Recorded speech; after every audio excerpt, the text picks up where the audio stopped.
kembali di 1 jam lebih dekat bersama Awaludin Jamin. Saya ingin langsung ke Bapak nih Pak. Gimana rasanya menjadi seorang menantu dari Insinyur Haji Juanda?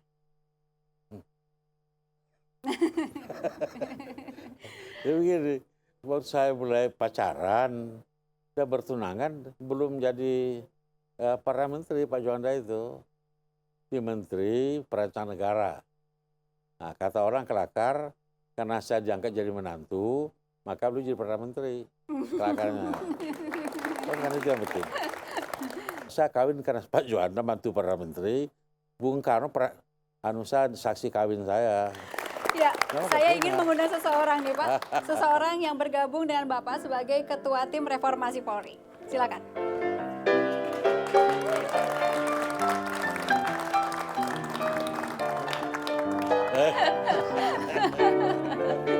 Silakan Pak. Baik, Mbak. Terakhir ketemu kapan nih? Terakhir ketemu kapan? Lari ceritanya. Saya ingin kesan dari Pak Adang dulu nih. Mumpung kita masih bicara tentang mantan Kapolri nih. Kesan kedinasan dari seorang Awaludin Jamin di mata Anda? Yang pasti tidak pernah berhenti. Maksudnya? Berhenti berpikir, berhenti menulis, berhenti berbicara, dan berhenti yang satu. Apa itu? Merokok. Tapi kalau tidak salah dengar waktu itu sudah berhenti merokok ya Pak ya? Sudah. Jadi waktu itu tidak berhenti merokok tuh maksudnya gimana? Pak Awal sendiri nanti yang jawab. Tapi yang pasti kalau berbicara tentang kepolisian, kebetulan saya waktu itu tahun 80 Kepala Kepolisian Sektor Kebayoran Lama. Saya ingat waktu itu Presiden dan Menhan menyatakan bahwa Polri kurang profesional, Polri agak militeristik. Langsung beliau sebagai Kapolri membuat apa yang dinamakan pola pembenahan Polri. Nah ini mungkin ada sejarahnya juga. Setelah 19 tahun kemudian, saya dipanggil oleh Kapolri saat itu sebagai asisten perencanaan apa yang akan dilakukan pada saat reformasi Polri. Ya, saya izin kepada Kapolri saat itu, ya kami ingin kalau bisa Polri mandiri. Begitu diizinkan saya bingung. Sebagai perwira muda siapa nih? Cari jagoannya lagi, beliau lah. Beliau lagi. Jadi akhirnya waktu itu Pak Awal, Pak Sacipto Raharjo, lalu Pak Saetapi dengan beberapa tim di bawah pimpinan beliau kita muter ke perguruan-perguruan tinggi, kepada para intelektual untuk menjelaskan bahwa pemisahan ini dalam konteks global, dalam konteks kemandirian, tidak ada apa-apa. Kalau kesan pribadi? Kesan pribadi. Kalau kesan pribadi saya terus terang sangat angkat topi ya. Beliau seorang polisi yang pernah menjadi menteri, berapa jabatan begitu banyak dipegang, dan sampai hari ini tetap memiliki suatu idealisme ya. Kasus besar yang ditangani oleh Pak Awal saat menjadi Kapolri? Banyak sekali ya Pak. Yang terbesar, mungkin yang paling Bapak berkesan. Jadi teroris bukan kayak sekarang, lokal, Warman, ya itu namanya Kusli Kasdut. Ini penjahat apa namanya konvensional yang canggih gitu, ya. Mulai ada perbankan, ya, mulai masalah uang palsu. Jadi begini, di polisi sederhana sekali. Maju teknologi, maka betul meningkat kejahatan. Kalau nggak ada cek kosong kan. Kalau nggak canggih sekarang ya nggak ada money laundering. Nah, oleh karena itu kita harus mengejar segala kecepatan di bidang juga teknologi yang digunakan oleh penjahat-penjahat.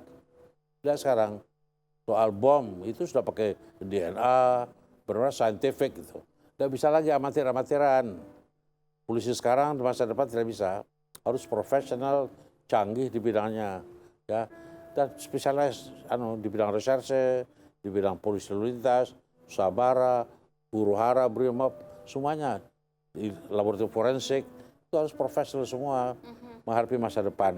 Nah, juga yang paling penting di bidang pencegahan yang saya dirikan namanya Dirasa Security, Satpam itu ya. Yang saya banggakan yang selalu dibahas, KUHAP saya ikut bikin. Jadi kita pun acara pidana itu adalah luar biasa dalam sejarah Indonesia. Dia mengganti HIR Belanda yang di mana jaksa sama kuasa dengan polisi, bahkan lebih tinggi daripada polisi. Dia magistrat, polisi halus magistrat. Berubah total dengan Ali Said dan Arman Mujono. Itu salah satu kebanggaan saya waktu menjabat Kapolri. Nah, yang sekarang harus dilaksanakan sebaik-baiknya oleh yang muda-muda. Pada orang mau kembali lagi ke pengawasan penyidikan kita gitu. Dan tadi dikata oleh Pak Adang, benar saudara, kalian itu jangan tergantung mau cari gelar aja. Belajar benar-benar. Undang-Undang nomor 2 itu laksana benar-benar di lapangan, tidak akan ada masalah kita dengan kejaksaan, dengan Menhan, dengan perhubungan, dengan intel. Kalau kita laksanakan sebaik-baiknya gitu. Karena kita nggak melaksanakan, orang mau ambil kok ribut. Nah, itu penyakit yang saya katakan harus dirubah di polisi gitu. Oke, harus dirubah di polisi nih. Ini saya ingin tanya lagi, Pak Adang menjadi Wakapolri bukan karena ada unsur KKN kan? Biasa nggak ada hubungan. Sebagai adik ipar. Wah, saya Kapolri pun nggak ada saya. Saya deputi Kapolri belum masuk sekolah, belum tamat. Saya Kapolri, Kapolsek apa ya. Dan Kapolri Kapolsek. Ya. Kenapa saya juga mewaris sekarang begitu. Saya ada hubungan satu pun dengan Bung Karno, dengan Pak Juanda, nggak ada. Saya sekian tahun. Saya 10 tahun menjadi mayor jenderal. Dan saya 2 tahun jadi bintang 3 sebagai Kapolri. Para orang minta 4 semua. Saya tidak pernah menanyakan pangkat dan jabatan. Sampai pensiun tidak pernah. Sampai sekarang. Bagaimana pangkat saya tidak pernah. Masa kalian tahu aja. Jabatan apa diberikan oleh pemerintah, oleh Soeharto, saya laksanakan sebaik-baiknya. Jangankan salah pejabat negara. Universitas Pancasila itu adalah suruhan Soeharto. Namanya Pancasila katanya. Yuk bangun itu. Kita bangun dari katanya yang ada rongsokan. Jadi kampus raksasa kan. Dari mahasiswanya 1.000, 2.000, 14.000. Punya hutang bermiliar-miliar. Jadi saudara dalam hidup ini, bukan lama jabatannya. Jadi sekarang orang membentuk kabinet kan. Presiden baru sudah terpilih. Bukan jabatan berapa lamanya, apa hasil lu jadi selama menjabat. Oke, saya ingin Pak Adang menggambarkan dalam sebuah kalimat pribadi Pak Awaludin Djamin. Beliau sangat cermat gitu ya, sulit digambarkan ya, karena beliau sangat lengkap gitu ya, jadi smart, lalu ya kalau kita berbicara tentang, kan ada berbicara tentang fisik, psikis, lalu intelektual gitu kan, nah, beliau lengkap, jadi sekali lagi ya smart sekali gitu, jadi selama beliau memimpin, sampai hari ini beliau membuat suatu proses pembuatan undang-undang tadi, itu semua ya berbicaranya selalu komprehensif gitu. Berbicara tadi kan tentang kebangsaan, bicara tentang kepentingan rakyat. Jadi saya rasa sangat baik sekali. Baik, Pak Adang terima kasih dan kita masih akan kembali di 1 jam lebih dekat bersama Awaludin Djamin. Saat lagi.